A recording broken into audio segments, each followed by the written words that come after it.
பாவக்காய் தொக்கு எப்படி செய்யணும்னு சொல்லி பார்க்கலாம். ஒரு கடாய் வச்சுக்கலாம். 50 ml அளவுக்கு எண்ணெய் போட்டுக்கலாம். எண்ணெய் நல்லா காஞ்சதும் நறுக்கி வச்சுருக்கிற பாவக்காவை விதையோடு போட்டு நல்லா வதக்கிக்கணும். நல்லா வதங்கி இந்த மாதிரி நல்லா பொரிஞ்சு வரணும். இந்த ஸ்டேஜில் வெங்காயத்தை அதிலே போட்டுக்கலாம். பாவக்காய் நல்லா வதங்கின பிறகு தான் வெங்காயம் போடணும். வெங்காயம் நல்லா வதங்கின பிறகு 2 தக்காளி கட் பண்ணி வச்சுருக்கேன். இந்த தக்காளி இதிலே போட்டு நல்லா வதக்கிக்கலாம். தக்காளி நல்லா வதங்கி வந்த பிறகு தேவையான அளவுக்கு உப்பு போட்டுக்கலாம்.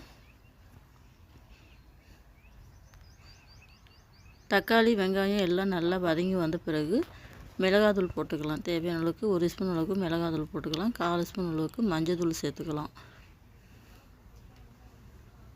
எல்லாத்தையும் சேர்த்து நல்லா ஒரு 5 நிமிஷம் நல்லா வேகட்டும்.